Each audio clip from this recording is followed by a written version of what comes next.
Thank you all for joining us. We've got an interesting topic today because it's something that has involved every truck driver at one point or another, and it's truck drivers' interaction with the cops. And there are various levels, different types of police officers that patrol motor carrier vehicles across the country and up here in Canada. Up here in Canada, we've got the RCMP. Some of the provinces have their own police force that are involved in truck enforcement. And we also have provincial DOT. Up here in Ontario, it's called the MTO for Ministry of Transport Ontario, but various other provinces have that as well. Down in the States, you've got the state troopers, obviously, which is generally most of who I dealt with when I was running in the States. But there's the sheriff's department that sometimes you have to deal with, and the scale guys down in the States. Now, for the most part, when I got pulled into a scale, which I tried not to do very often, but when I got pulled into a scale, it was a state trooper manning the scale. So I'm not sure if different states have their own DOT officers in the scale, but the states I seem to run in, it were just state troopers manning them. But so all different types of enforcement. There were states that had a reputation for being hard on trucks, like Ohio, I remember, was noted as being tough on trucks, very, very tough on speeding trucks. So Ohio, you always had to have your ducks in a row when you went through Ohio because of the cops there. California always had a reputation for being tough.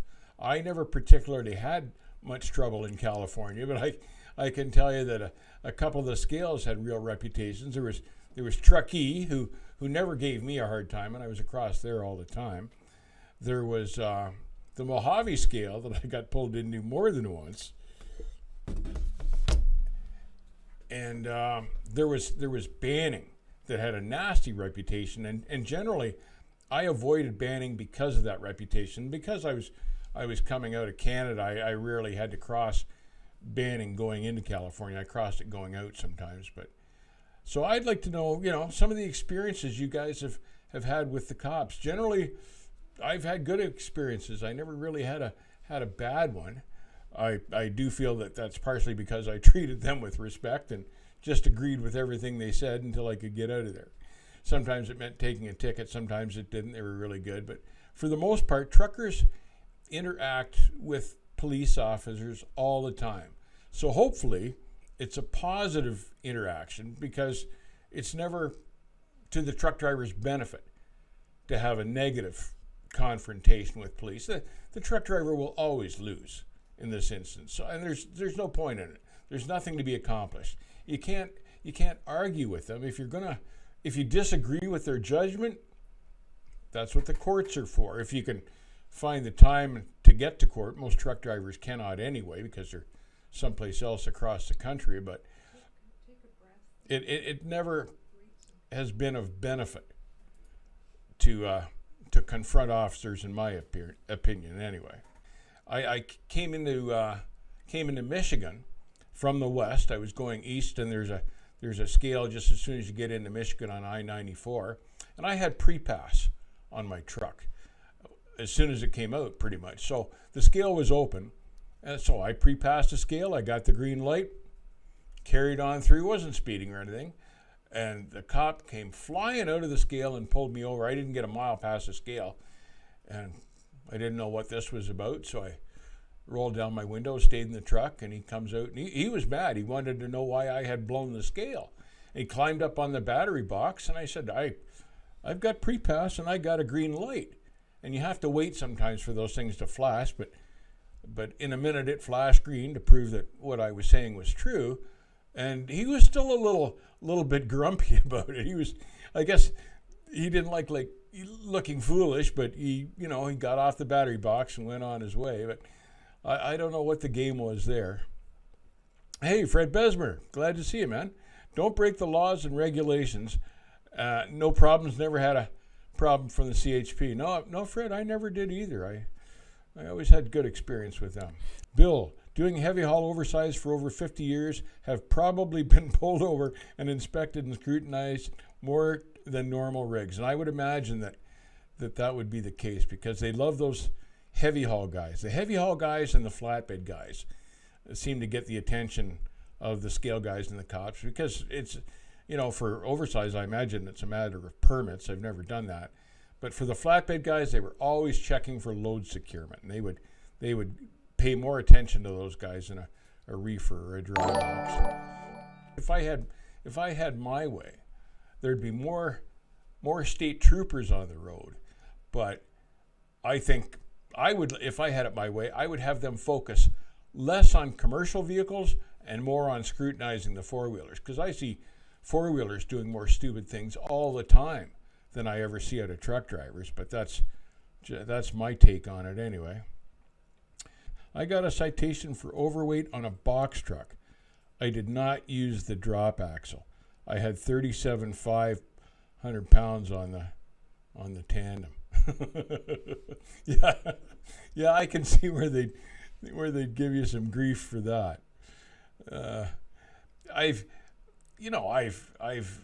been pulled into Michigan, actually. I think it was when I had a tight tandem, and it wasn't set at the footing that they wanted. They wanted 40 and a half feet, I think it was, for Michigan, and I was at 41, and they made me move it, but I didn't get a ticket out of that anyway.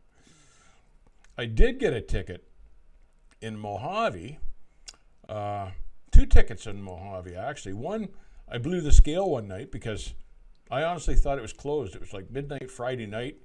I was heading into the valley to load produce Saturday morning, and I was passing the guy. I just thought the scale was closed. And me and another guy blew it. And that trooper came out of that scale house up in Mojave like a rocket sled. We hadn't gone a mile, and he had us both pulled over. It was incredible how quickly he was on us. So he gave me a ticket for blowing the scale. Made us come back to the scale. We had to loop back, go through the town of Mojave again, and then come back up to the scale. I got a ticket there for that. And I got a ticket one time at Mojave for having tinted windows on my truck. But, I can't hold that against the trooper. That's their rules. I wasn't aware that tinted windows were illegal in California at the time, so my fault again. I would like to have semi-truck with police stickers and light, call myself semi-police officer. Do you see now different states like Kentucky and Tennessee are running troopers in tractor trailers to try to catch other tractor trailer guys doing stuff wrong? And I bet you that's pretty effective too, because all the truckers look for cop cars. They don't look for semis with troopers in them. Some divisions, some provinces, some states have a quota system for ticketing trucks. They have to do a certain amount every month. Ontario has that. And they try to keep it down on the low, but they actually do have a quota system. So you can end up in a situation where it's the 29th or the 30th of the month, you've got a trooper that's low on his quota. And he just has to write you something. So that happens. I don't agree with that, but I know that does happen. It's happened to me. SoCal says, I always hated the term scot-free because Scott happens to be my first name. You should enjoy that, man. It means you get away with stuff.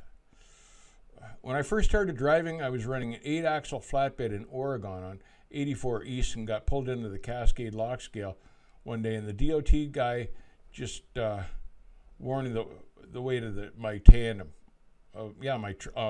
Tried him on my trailer.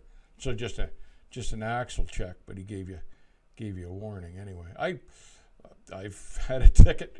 I've had a ticket in Oregon, but that was, again, I didn't put my chains on, and I went up cabbage when I should have put my chains on. Made it to the top, but got a ticket for that. But the cop was decent about it. They're not doing it to be jerks. They're just doing their jobs. Michael Walker used to catch four-wheelers as well since they can look down.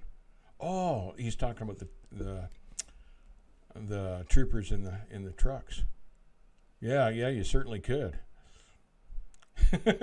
Nobody ever gets off Dave free. SoCal, I never got off with anything. I always got caught. Whatever it was, I was doing something wrong, pretty much always got caught. So there was no such thing as Dave free. That is for sure. Ever had a canine search your truck, Dave? No. I've had a few searches at customs where the customs officers were ignorant and left their muddy boots on and searched the truck, even when I asked them not to do that. But they wouldn't take off their boots. They said they didn't have to. I've had a canine in my trailer sniffing through the freight, but I've never had one in the cab of the truck, thank God. Thanks for joining us, everybody. Have a safe night. Good night.